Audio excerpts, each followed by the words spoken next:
All right, how's everyone doing? Feels like spring here. Survived the polar vortex. Van kept me safe and warm. The diesel heater's the real MVP. See, I've finished out the roof here.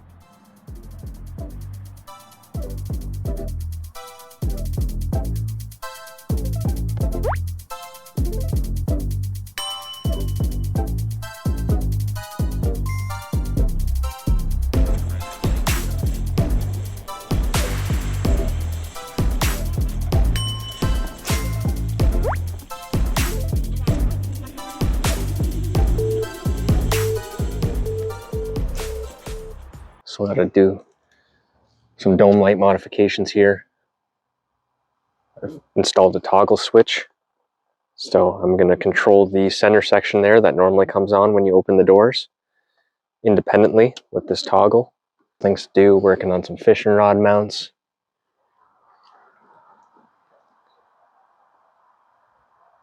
Definitely more of a functional setup.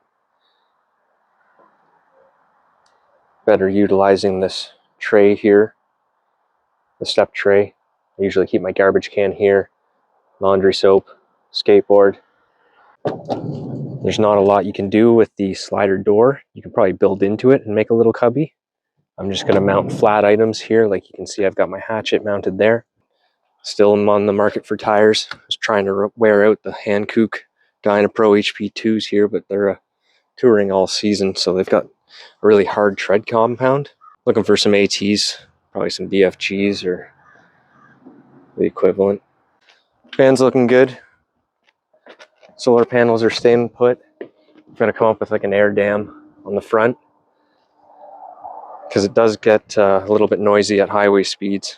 I just put a bunch of die-core around the factory roof rack just as preventative maintenance. It wasn't leaking from the inside, but I probably could have gone a little heavier, but that was just what was remaining in the tube when I stuck down the solar.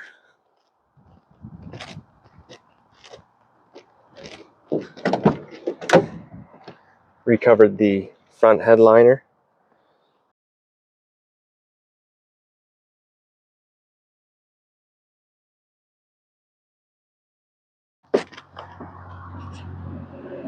Yeah, I'm gonna trim my roof basket.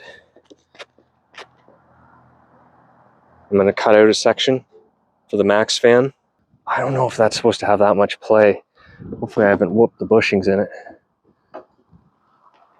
So once the wind starts kicking up, I'm hearing it bang around a lot.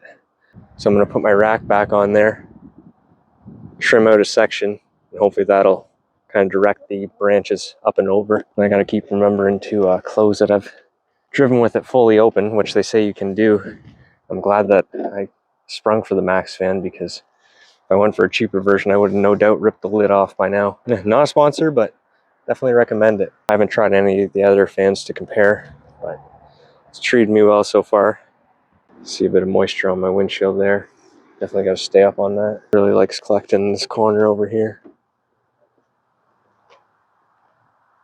Just when it gets so cold, you end up closing everything up. That's when you run into problems. Especially when you're running propane. Made that mistake trying to use up my last little bit of the little green canisters there. Not a good idea. Ended up with quite a bit of moisture on the roof. I was completely fine until then, with just diesel heater and lots of roof vent action. The old slider. Probably put like 10 years of use into that thing in the last few months. Show you the electrical system. As promised, it's about 95% dialed in now. Pulling in a bit of solar here. We've got that on a breaker. Nice and proper. maxxfan is now on a relay, as I was talking about before. Master switch.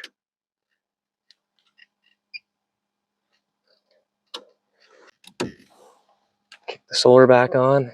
Looking good, looking good. Got a 3-ganger here for my fridge. I'm going to wire my dash cam / security system to that. Yeah, just a few more things to clean up. This wire it identifies as a red wire, of course. Got to put a fuse cover on there, trim it so that it actually fits. I filled up my fuse panel in the blank spots with extra fuses. It's a good little tip. Working on some fishing rod mounts here. Just kind of got the proof of concept going on here. Everything's a work in progress. That's why no finished videos. It's my excuse and I'm sticking to it. A van is always a mess. You'd think a smaller space is easier to keep clean, but you're basically doing a small surface clean every day to even have it just look as messy as this. Painted the maxxfan trim just because this thing is like a fingerprint magnet no matter how clean your hands are.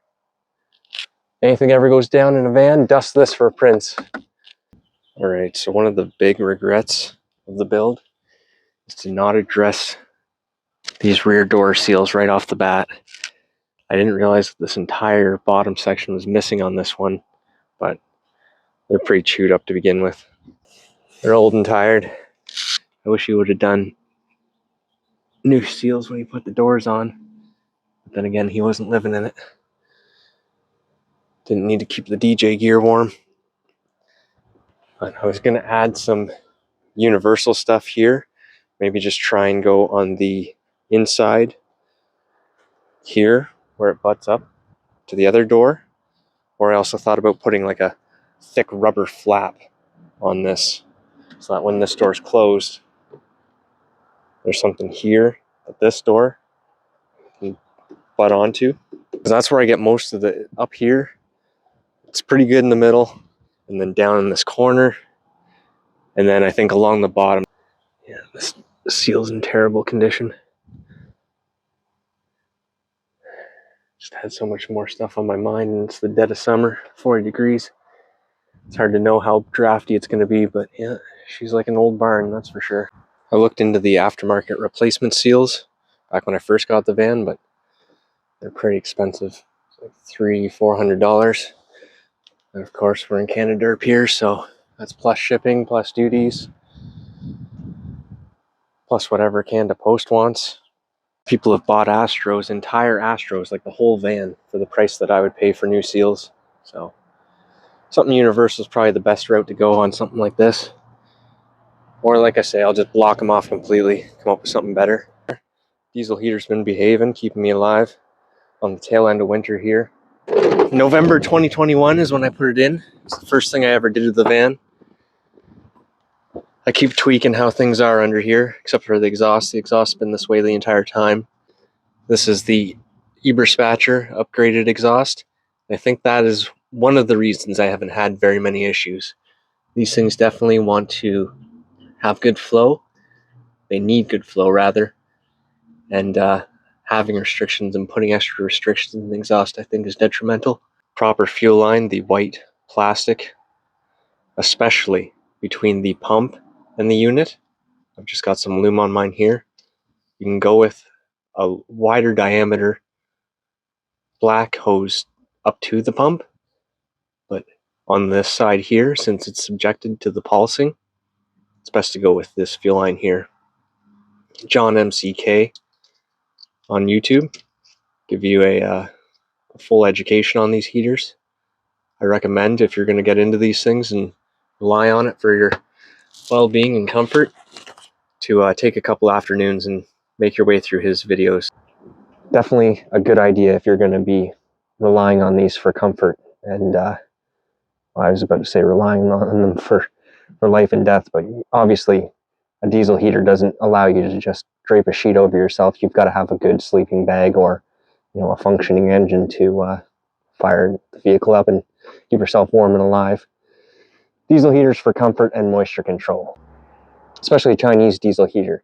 $150. I've had mine for 3 years now. Like this is, I'm in my third winter, and so that's $50 a winter. That's a lot better than the buddy heater, I can tell you that much. Anyways, this is a bracket that I've made up here, just bent up, just a Nell bracket from the hardware store that I painted, believe it or not. Thank you, Southern Ontario. Mounted the fuel pump in its rubber isolator and then put a little metal strapping around it here.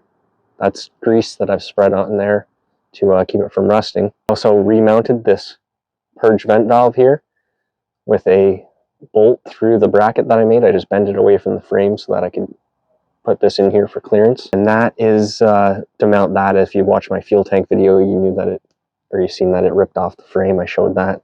So I've just used a P-clamp here with a bolt on this hard line just to mount it here nice and secure. And that also holds the fuel pump.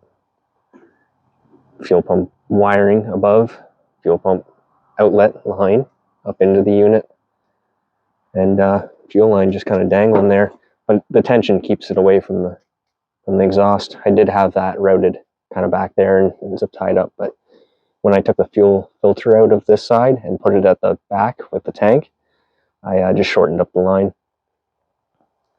This pump should really be closer to the fuel tank, ideally, but because I've got such a small run, it doesn't seem to affect it. The only issues I've had are running out of fuel and power outages. You definitely want to be careful. If you've got a shaky power system, it will take out your heater too, if you're not lucky.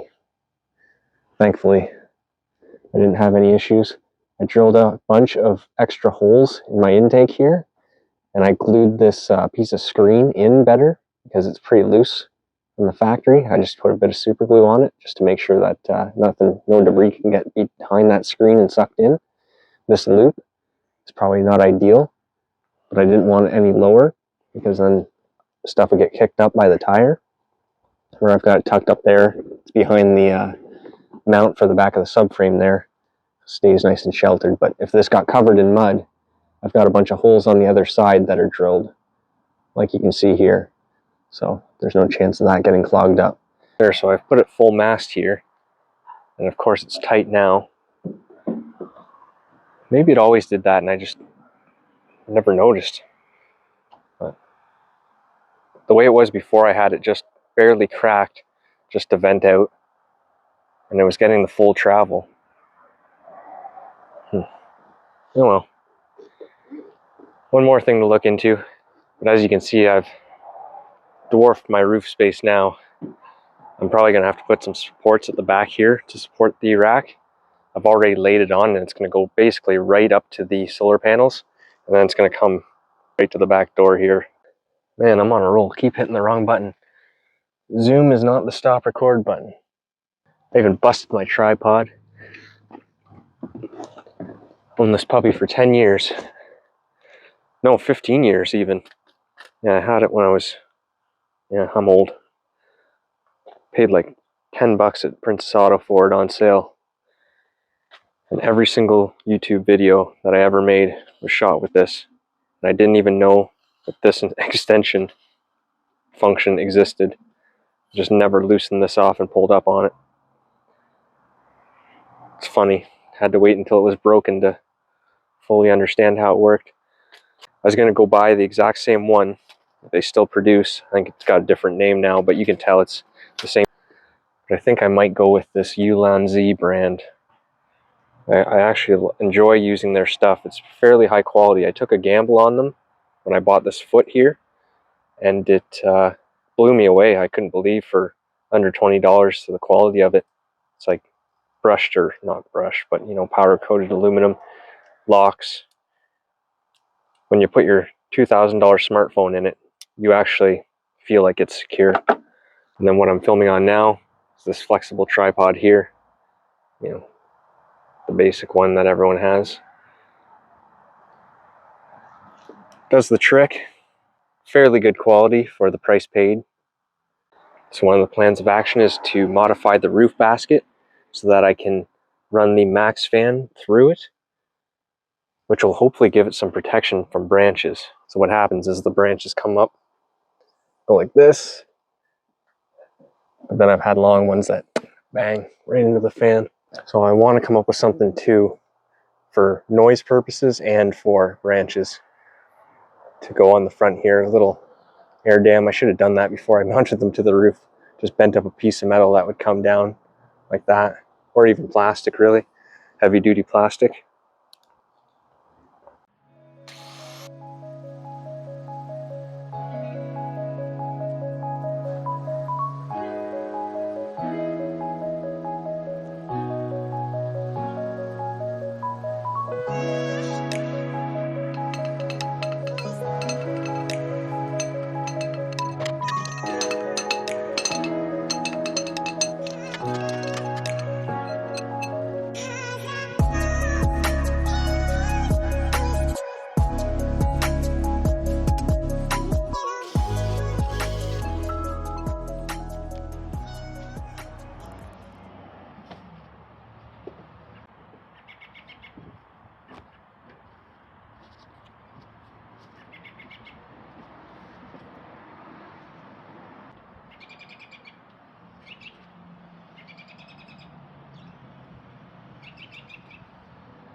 It's very close, and I knew it would be. I should have cut it from the other side and cut them on a bit of an angle. I don't want to chop the support out. I like to avoid it. You can see how far it goes back there. And then basically right up to the solar panel. I might move it back just a hair. Actually, I can't. Well, yeah, I can.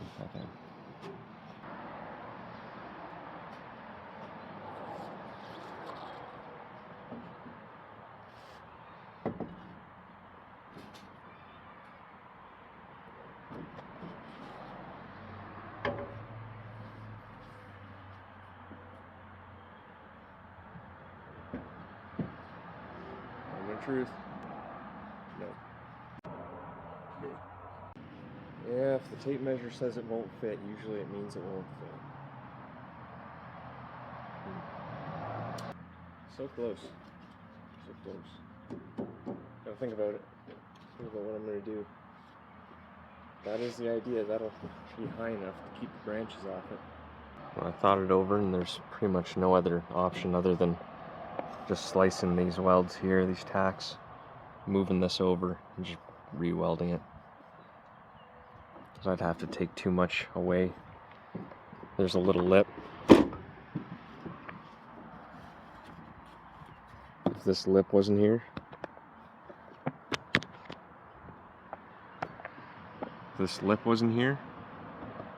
it would probably work, but I don't want it to be that close. If something ever hits the rack, it'll push it into the maxxfan, bust something. So we'll just cut these welds. Hopefully this will bend over. I'm sure it will. It's just thin. Just pull it over a little bit, re-weld it, maybe an inch over, slice these flush, and we'll be in business. That'll kind of protect the maxxfan and hide it from the prying eyes.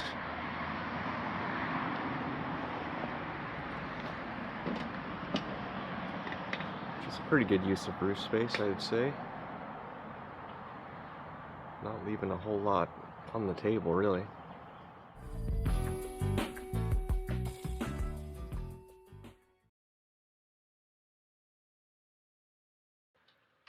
And then the existing hardware from the coat hook over behind the driver's seat here.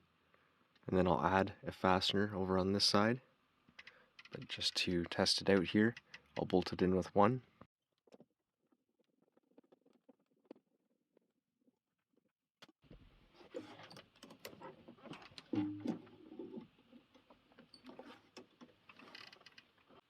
I'll put a little bit of that rubber insulating strip, the window and door weather stripping. I'll put that on there just to protect the rod.